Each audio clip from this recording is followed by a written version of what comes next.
Pois muito bem, de maneira levemente travada de quem faz eras que não gravam a... Olá, sejam bem-vindos de volta ao canal.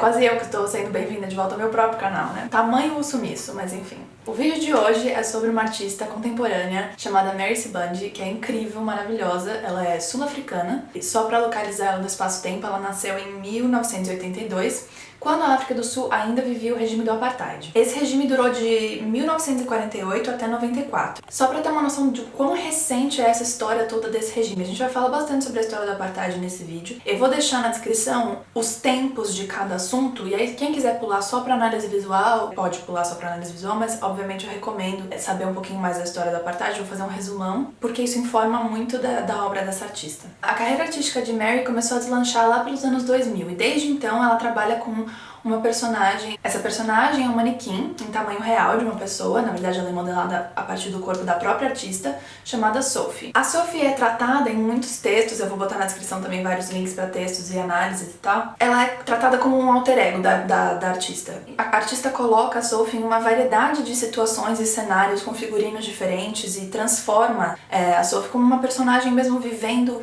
diferentes histórias. Mas de maneira geral, a Sophie sempre usa um vestido azul com uma modelagem vitoriana. E aí vamos falar um pouquinho... Desculpa. Aí vamos falar um pouquinho da importância disso. A modelagem vitoriana, ou esse termo vitoriano, se refere a toda uma era que é chamada Era Vitoriana, que se caracteriza, é chamada assim porque era enquanto estava reinando a Rainha Vitória. Durante esse reinado, a Inglaterra estava vivendo um forte período de expansão imperialista. Na África, de maneira geral, os efeitos dessa dominação imperialista foram devastadores. Entre os territórios colonizados pelos ingleses temos Quênia, Uganda, Nigéria e Zimbábue. O Zimbábue, que faz fronteira inclusive com a África do Sul, já foi chamado de Rodésia, que é uma homenagem a um imperialista chamado Cecil Rhodes. Como descrever Cecil Rhodes? Uma mistura do mal com atraso e pitadas de psicopatia. Ele era um imperialista, assim, bem ambicioso, bem sem escrúpulos. Ele queria construir uma ferrovia do Cairo ao Cabo, então do Cairo no Egito até o Cabo da Boa Esperança na África do Sul. Permite que todo o território do Império, dominado pelo Império Britânico, esteja conectado, o que facilita a dominação e a administração colonial. O domínio inglês na África do Sul em si começa em 1820, mas o colonialismo existiu na África do Sul desde 1652, que foi quando a Companhia Holandesa das Índias Orientais cria a Colônia Holandesa do Cabo. Eu vou deixar um resumo aqui embaixo também, que ajuda a explicar bastante. Agora eu vou dar uma lida só porque tem muitas datas, tá? Em 1795, essa colônia era ocupada por ingleses, e aí eles estavam tirando vantagem do fato de que a Holanda estava sendo atacada por Napoleão, então a Holanda estava enfraquecida, e aí eles se enfiaram lá, que nem uns abutrezinhos mesmo. Estratégicos. Abutrezinhos estratégicos. Lá por 1866, 67, descobre-se ouro e diamantes. E aí lascou-se, porque foi europeu atropelando europeu pra ver quem ia explorar a África primeiro. E assim, os dois hobbies preferidos dos europeus, brigar entre si e explorar coisas dos outros. Em 1880 e 81 ocorre a Primeira Guerra dos Boers, que tem toda uma história própria que eu não vou dar conta de explicar no vídeo. E em 1899 começa a Segunda Guerra dos Boers, que era justamente por esse controle da região. Em 1902 a guerra termina com a vitória dos ingleses, que então consolidam seu poder. Corta agora para 1910. Os ingleses fundam a União da África do Sul como domínio do Império Britânico. Quando foi estabelecida essa união, a Constituição já previa a proibição do voto de sul-africanos ou africanos não brancos, e havia outras medidas, como a Lei de Terra, em 1913, determinava que os negros ficariam com 7,5% do território da União e os brancos com o restante, 92,5%. Em 1948, é criada uma estrutura política, social e econômica do Apartheid oficialmente, que permanece até depois da independência da África do Sul, que acontece em 1961. Eu vou colocar os links que eu usei para fazer esse resumo. Eu sei que eu não tô entrando em muitos detalhes, tem muitas complexidades que eu não tô abordando, é só para dar um contexto. E eu tô falando só do que é pertinente à obra do artista que eu vou tratar, né? Então, voltando. Quando Mary coloca Sophie num vestido vitoriano, ela tá trazendo todo esse histórico, toda essa história de dominação da Inglaterra na África do Sul, do lugar da mulher sul-africana em meio a essa dominação. Mas não só isso, a artista também relaciona a experiência desse momento histórico com a situação da família dela e a situação pessoal dela. Por quê? Ela faz esse vestido vitoriano também com uma cor, a cor principalmente, e o aventalzinho de um uniforme de empregada doméstica. Por que ela faz isso? Porque tem 2 gerações da família dela, ou 3, se eu não me engano, que foram empregadas domésticas e ela pretende falar desse universo. E aí eu acho muito interessante a gente pensar no papel do uniforme de maneira geral, né? Figuras uniformizadas são muito frequentemente destituídas da sua identidade individual, elas não se destacam no grupo, elas são parte daquele grupo, ainda mais quando elas estão prestando serviços, aí elas são reduzidas apenas à função que elas performam enquanto mão de obra. Mas aí o que é interessante é que a Mary propõe uma inversão disso, então ela pretende que o uniforme seja justamente uma coisa que dê espaço para todo um universo pessoal, individual, subjetivo, riquíssimo da personagem que ela cria. Em uma variedade de cenários imaginados diferentes, a Mary veste Sophie, coloca a Sophie em situações que vão muito além da situação a qual o uniforme normalmente restringe a pessoa. Uma análise que eu gostei muito diz o seguinte, eu vou ler de novo porque eu tô citando, tá? Ela celebra o trabalho, a força, o amor, a esperança e a imaginação que sustentaram tantas mulheres negras sul-africanas, incluindo sua mãe, avó e bisavó, durante o Apartheid. E é um testamento ao poder da imaginação como uma maneira que o indivíduo encontra de ter controle sobre a sua própria narrativa, contra tudo o que determina o contrário. Então, relacionando com arte, a imaginação é o primeiro passo do processo artístico, eu acho. E acho que te permite, por mais que eu seja bem assim materialista histórica, eu acho que a arte reflete a realidade e tal, eu acho que o caráter imaginativo e criativo da arte permite que as pessoas vão além daquilo que elas estão experimentando, ou que elas transformem aquilo que elas estão experimentando, é mais isso, em criatividade, em arte. A Artista também fala sobre o poder da imaginação. Ela diz que Sophie sempre tem os olhos fechados, porque é com os olhos fechados que ela pode sonhar e imaginar que aquele uniforme se transforma e que ela se transforma. É bonito, mas é triste ao mesmo tempo, né? Então, vamos falar de obras específicas agora. Nessa obra, o uniforme é todo um palco para essa sinfonia na qual Sophie é um maestro, né? Aliás, fica aí o questionamento, existe palavra feminina para maestro? Então, a obra se chama Sinfonia Silenciosa e eu acho que o título também diz muito sobre a ideia da liberdade de expressão e é isso que a gente estava falando da imaginação, né? Dentro da imaginação, quando ela fecha os olhos, há toda uma sinfonia, mas isso não necessariamente é um som que reverbera na realidade. E também fala sobre a liberdade de criação e de expressão mesmo, de ter uma voz num regime como o Apartheid, que restringia praticamente todas as liberdades que alguém poderia ter. Oi gente, essa sou eu editando, eu só queria fazer um pequeno parênteses muito importante, que é o seguinte, eu falo que o Apartheid restringia quase todas as liberdades que alguém poderia ter. Só que não era qualquer alguém na África do Sul, né?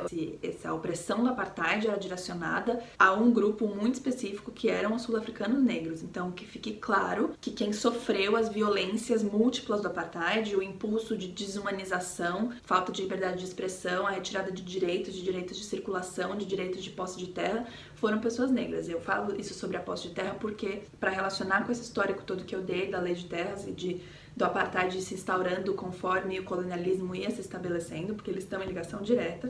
Então, eu só queria que ficasse bem claro que é desse tipo de questão que a gente tá falando aqui e de que o racismo ainda é uma realidade, por isso que o trabalho de pessoas como a Mary é tão relevante, por isso que tratar desse legado para artistas sul-africanos negros ainda é tão importante. Aliás, eu vou deixar o link pro vídeo da Zanele Muholi, que é aquela fotógrafa sul-africana também contemporânea, que é brilhante. E ela fala também um pouco melhor sobre esses legados do Apartheid. Então, é isso, tá bom? Só queria que ficasse bastante claro. Voltando. Nessa segunda obra aqui, chama-se Vossa Majestade Rainha Sophie, a artista muda bastante o uniforme. Então, ela customiza a roupa de Sophie para transformá-la numa rainha.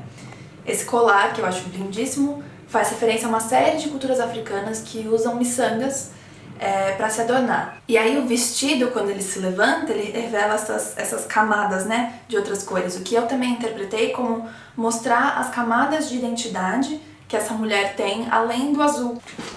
Bom, eu pausei para checar a câmera, eu vi que o sol tinha saído, ficou tudo estourado.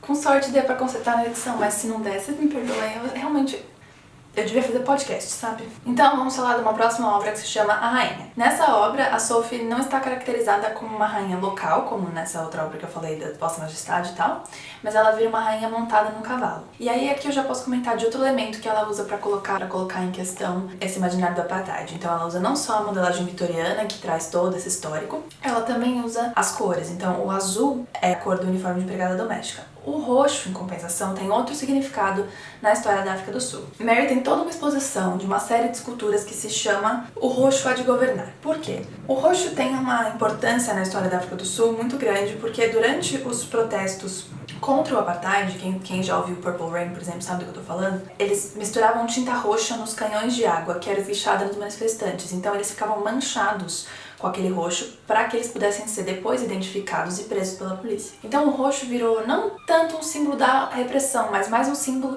desse potencial revolucionário que ficava marcado nas pessoas. Nessa obra, a Mary coloca essas duas esferas em enfrentamento, o azul e o roxo, e ela aborda um relacionamento paradoxal entre elas. Mesmo no título, né, tem um relacionamento paradoxal. Ela fala que propõe ir em diante, mas de maneira reversa. Então também uma relação interessante entre o futuro e o passado. Ela diz o seguinte, que as suas obras sempre fazem homenagem a mulheres na sua família, porque elas eram todas empregadas domésticas e que Mary sentiu a necessidade de celebrá-las, porque frequentemente elas são limitadas apenas a ser um corpo negro feminino que performa uma função. Essa figura azul representa essas mulheres, a mãe, a avó e a bisavó da artista. A artista diz que a figura fecha os olhos para se tornar a sua própria força e que ao mesmo tempo ela encara essa figura roxa, que é um fragmento de si mesma. E Mary diz que essa figura roxa é ela mesma. Então é interessante porque ela cria um personagem que ela coloca em contraste com ela mesma, e aí o personagem que representa gerações da família dela e ela em oposição, mas também como duas faces da mesma moeda, se isso faz algum sentido. Então ela se cria como essa figura roxa que ela constrói e se cerca do que ela chama de um exército de criaturas, que parecem embriões, ou o que ela diz que é algo prestes a se transformar. Novamente falando sobre esse processo de transformação, de evolução, de revolução, de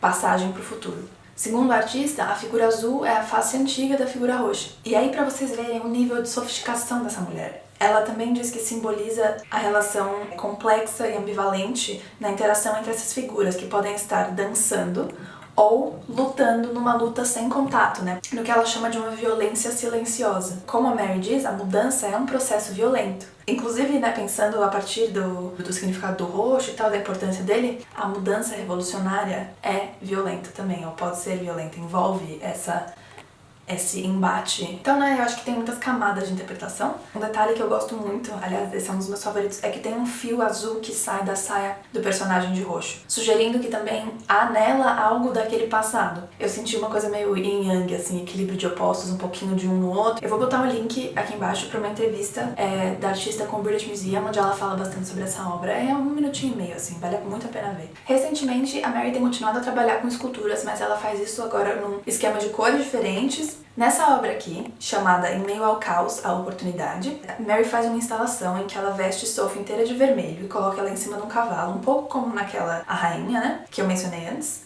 E ao redor de Sophie, a artista coloca soldados que, como a Sophie, também foram moldados a partir do próprio corpo da artista. Essas figuras fazem referências à memória do pai da artista, que era militar. Então, de novo, ela traz um contexto político, mas a partir da sua própria memória. Então é interessante essa relação entre o público e o privado, né? Aqui, a figura central nesse cenário não é um homem militar, mas a Sophie, novamente. Dessa maneira, o que ela faz? Acho que ela coloca novamente a figura feminina no centro da história. Ao longo da instalação temos distribuído uns cães, meio com cara de raivosos, e abutres, no mesmo tom de vermelho que a roupa da Sophie foi construída. Mary fala sobre esse simbolismo da cor vermelha. Ela fala que ela começou a usar o vermelho para expressar o sentimento de raiva, tanto individual quanto coletiva e política. Tem um videozinho que ela conta que depois da gravidez, ela voltou a produzir obras e se deu conta de que quando estava grávida, ela tinha todos os sentimentos, menos a raiva. E que aí na época estava tendo muitos protestos na África do Sul, e que ela começou a pensar no que é ser uma mulher raivosa, no que é ser uma mulher sul-africana raivosa, ou raivosa, né, que tem raiva. Eu acho que ela constrói um cenário muito poderoso a partir desse sentimento de raiva, né. Ela usa o vermelho, mas não é de uma forma necessariamente violenta. De novo, acho que ela trata a violência de uma maneira menos aberta e agressiva, e mais como uma coisa sutil e nem por isso menos poderosa. A gente sente nas imagens, mas ela parece ter uma visão quase um pouco otimista, mesmo quando explora um tema como a raiva como potência de mudança, pelo menos na minha leitura. Me digam aí o que vocês acham, não sei se vocês concordam. Eu espero que vocês tenham gostado de saber um pouquinho sobre essa mulher incrível. Ela continua produzindo. E me digam o que vocês acham. E também eu pretendo fazer mais artistas em foco, porque eu gosto de, em termos da minha própria pesquisa, de me debruçar sobre um artista só, é mais fácil. Qualquer sugestão, só botar aqui embaixo. E é isso. Até a próxima. Tchau, tchau.